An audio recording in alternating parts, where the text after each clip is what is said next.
istrinya baik, anaknya pasti baik. Betul. Tapi kalau suami baik, anak belum tentu baik. Betul.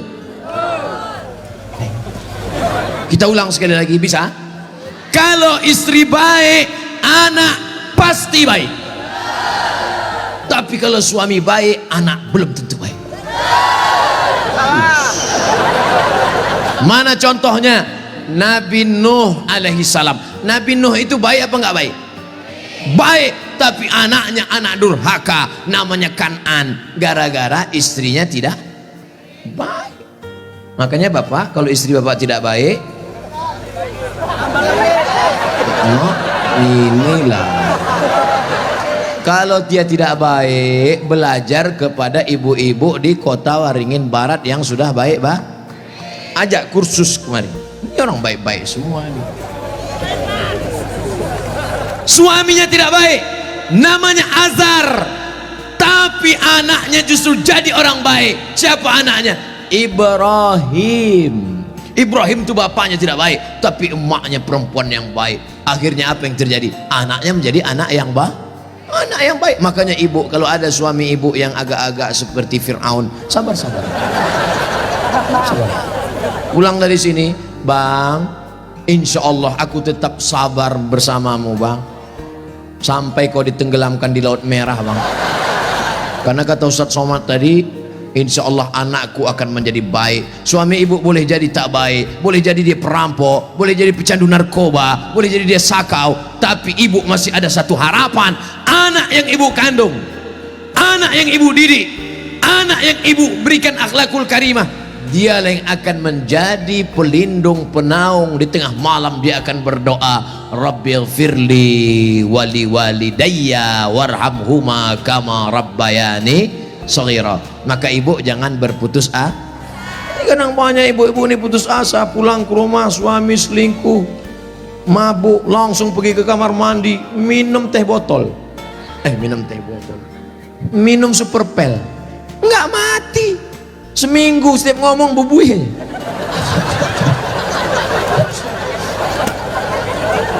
Ibu harus tegar, ibu harus kuat, ibu ada harapan. Harapan ibu siapa?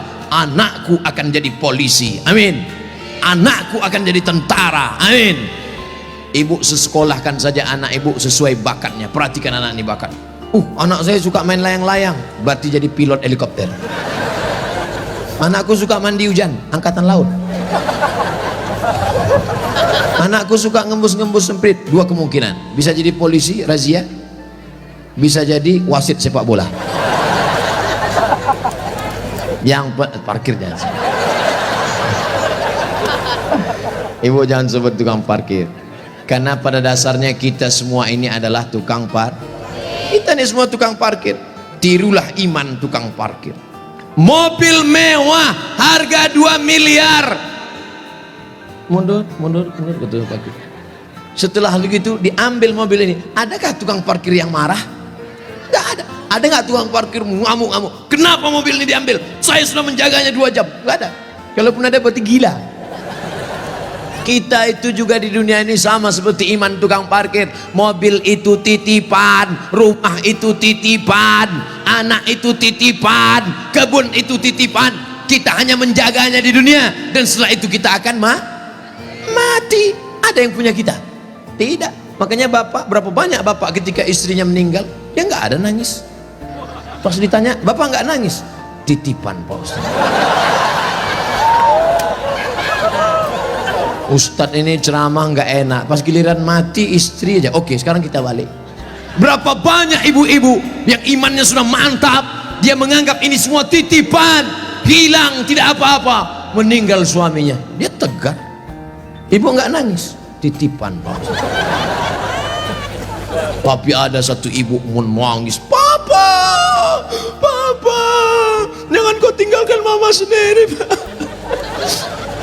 Pas ditanya sama tetangga, ibu nangis kenapa? Warisan dikit. Tapi itu tidak ada di Kobar, jauh di sana, jauh di pinggiran-pinggiran Pangkalan Bun. Yang di sini semuanya baik-baik, betul? Ibu menerima mereka bukan karena hartanya, tapi karena mereka mampu membimbing ibu dan anak-anak mencari ridho Allah Subhanahu wa taala. Ibu yang malam ini datang menggendong anak, ibu yang malam ini datang menyusukan anak, insya Allah anak itu yang nanti akan menjadi pemimpin bangsa di masa ini. Makanya ibu sabar-sabar. Berapa kali ibu diusir dari majelis karena anaknya menangis. Betul, mau akad nikah, aku nikahkan engkau dengan anakku dengan mahar seperangkat alat sholat.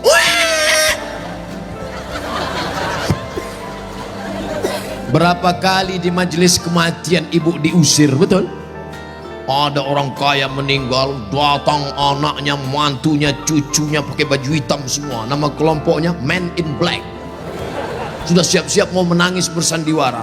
1, 2, 3. Rupanya anak ibu lebih kuat lagi nangisnya. Akhirnya tuan rumah marah, pergi pulang bawa anak. Berapa banyak ibu yang malu di depan orang banyak karena anaknya ingin naik mobil tetangga yang lebih mewah, lebih mahal. Tapi hari ini kesedihan ibu terbayar karena anak ibu adalah anak-anak yang soleh. Siapa yang lebih berbahagia, ibu apa bapak? Kan ibu bisa ngandung karena mereka kan. Sekarang saya tanya, siapa yang paling berbahagia, ibu atau bapak? Mereka tetap bertahan, pak. Bapak ibu yang dimuliakan Allah Subhanahu wa taala, siap menjaga persatuan? Jaga persatuan, karena negeri yang kita bangun dengan indah ini akan jadi hancur berkeping kalau tidak ada persatuan dengan kesatuan. Betul? Maka persatuan ini sama seperti tiang gawang. Kok Ustaz tiba-tiba ingat tiang gawang? Itu tiang gawang, itu tiang gawang. Ibu jaga gawang, jangan sampai kebobolan. Bapak striker, penyerang. Papa, silakan kau pergi sejauh mata memandang, tapi di hari petang kau harus membawa uang. Untuk apa? Untuk anak-anak kita, supaya dia tidak makan riba, makan haram. Striker tidak pernah diejek oleh kiper. Kiper tidak pernah marah-marah. Apa kata kiper? Hei striker, kok enak aja di sana, tolong gantian kau jaga sini. Tidak ada, karena mereka sudah siap bagi-bagi itu, bagi tugas. Ceramah di tanah lapang, Ustaz Somad. Ceramah di stadion, Ustaz Somad. Ceramah di TV, Ustaz Somad. Ceramah di YouTube, Ustaz Somad. Tapi yang ngajar di pesantren, yang ngajar di ma'had, yang ngajar di sekolah, para habaib dan ulama, kami udah bagi-bagi tugas. Makanya Habib ulama nggak pernah ngejek. Apa itu Somad itu? Ceramahnya di lapangan aja. Apa itu Abu Somad itu? Ceramahi ibu-ibu aja, Ustaz gatal. Kan kita udah bagi-bagi tadi. Makanya nonton jangan sepotong-sepotong. Kesana 45 menit, kesini 45 menit, belum, sebentar lagi habis. Masya Allah, tabarakallah, masih lama rupanya. Saudara yang dimuliakan Allah Subhanahu wa taala, di tempat laki-laki Abdul Somad bicara 3 bersama, jaga persatuan kesatuan. Yang kedua, ramaikan masjid dengan sholat berjamaah. Yang ketiga, makmurkan masjid dengan belajar agama, fikih, hadis, tafsir. Siap mengamalkan yang 3? Yang perempuan, yang pertama, ibu jangan sedih, ibu jangan depresi, hadapi masa depan. Didik anak-anak menjadi anak-anak yang soleh dan solehah. Ada pondok pesantren di Kobar, tamat SD. Sebelum SD jangan sedih, kasihan, ingusnya 12. Kalau 11 itu biasa, bengkok, belum sampai hati. Ustaz Somad dulu pesantren, saya masuk pesantren tamat SMP, kegedean. Yang paling bagus tamat SD, masuk pesantren. Siap memasukkan anak ke pesantren tamat SD? Janji? Ibu ingat, ibu punya uang banyak, belikan dia gadget, belikan dia motor, belikan dia mobil. Dia kaya, dia banyak uang, dia ganteng, dia cantik, tapi dia sakau, gemetar, sakit, gak ada gunanya. Makanya benteng terakhir menjaga anak-anak kita adalah pondok pesantren. Tapi pesantren ini kadang-kadang nasib bak kerakap tumbuh di batu, hidup segan mati tak mau. Santrinya 1000, WC-nya 10. Ngantrilah santri-santri, wajahnya biru, menahan serangan. Maka ceramah saya di Palembang, Ustadz Abdul Somad, saksikan hari ini sumbangan 52 unit. 52 unit apa Kiai? WC. Mantap, bagus, itu yang perlu. Maka yang kaya-kaya datang besok pondok pesantren. Nggak ada gunanya pengajian banyak-banyak, mubazir. Innal mubazirina kanu ikhwana syayatin. Orang mubazir saudara setan. Kalau ada orang kaya tidak peduli pesantren, kalau ada orang hebat pejabat tidak peduli pendidikan agama, mubazir. Setan tidak menggoda dia lagi. Pas setan menggoda, ayo masuk neraka, kata setan sendiri, nggak usah bro, dia saudara kita. Hai bro. Oleh sebab itu maka pertama yang ingin disampaikan Abdul Somad khusus kepada ibu-ibu, jangan pernah bersedih hati. Masa depanmu ada pada anak-anak, tataplah mereka masa depan, tapi tentu dengan bahasa ibu. Bahasa ibu paling ngerti dengan anak. Jangan pulang dari sini anaknya dikumpul semua assalamualaikum, nggak mesti diceramah. Ibu usap kepalanya, ibu tiup-tiup, kau akan menjadi pemimpin masa depan nak. Doa ibu luar biasa. Ibu kalau marah sama dia jangan panggil dia setan. Setan, tuyul, jangan panggil dia. Calon bupati kota Waringin Barat, gitu cara manggilnya. Calon anggota DPD, gitu. Insya Allah dia jadi nanti, insya Allah, amin. Warna ibu mulutnya luar biasa, berbisa bu. Ibu ngomong salah saja diaminkan malaikat. Maka jangan pernah bicara yang tidak baik, bicara yang baik-baik. Sampai ada seorang laki-laki di zaman Bani Israel sebelum Nabi Muhammad SAW, namanya Juraij. Siapa namanya? Juraij. Ada orang Pangkalan Bun namanya Juraij? Belum ada. Nah, ibu yang hamil-hamil nanti kasih nama anak Juraij. Hai Juraij. Kepala sekolah salah tulis George. Ibunya lewat di depan tempat ibadah Juraij. Apa kata ibunya? Ya Juraij. Juraij merasa Tuhan lebih mulia. Aku tidak perlu menyambut panggilan anak. Aku tidak perlu menyambut panggilan ibuku. Dipanggil kedua kali, ya Juraij. Juraij mengatakan, Tuhan lebih mulia, ngapain aku menyambut ibuku? Panggilan yang ketiga, ya Juraij. Anaknya tidak menyambut juga. Akhirnya tercetus dari mulut ibunya. Apa kata ibunya? Allahumma la tumithu hatta turihi wujuhal mumisat. Jangan matikan Juraij sebelum matanya melihat wanita tuna susila. Mohon maaf, perempuan tidak baik, PSK, WTS, entah apa lagi namanya, dikabulkan Allah. Tidak lama setelah itu ternyata ada seorang perempuan pengembala kambing,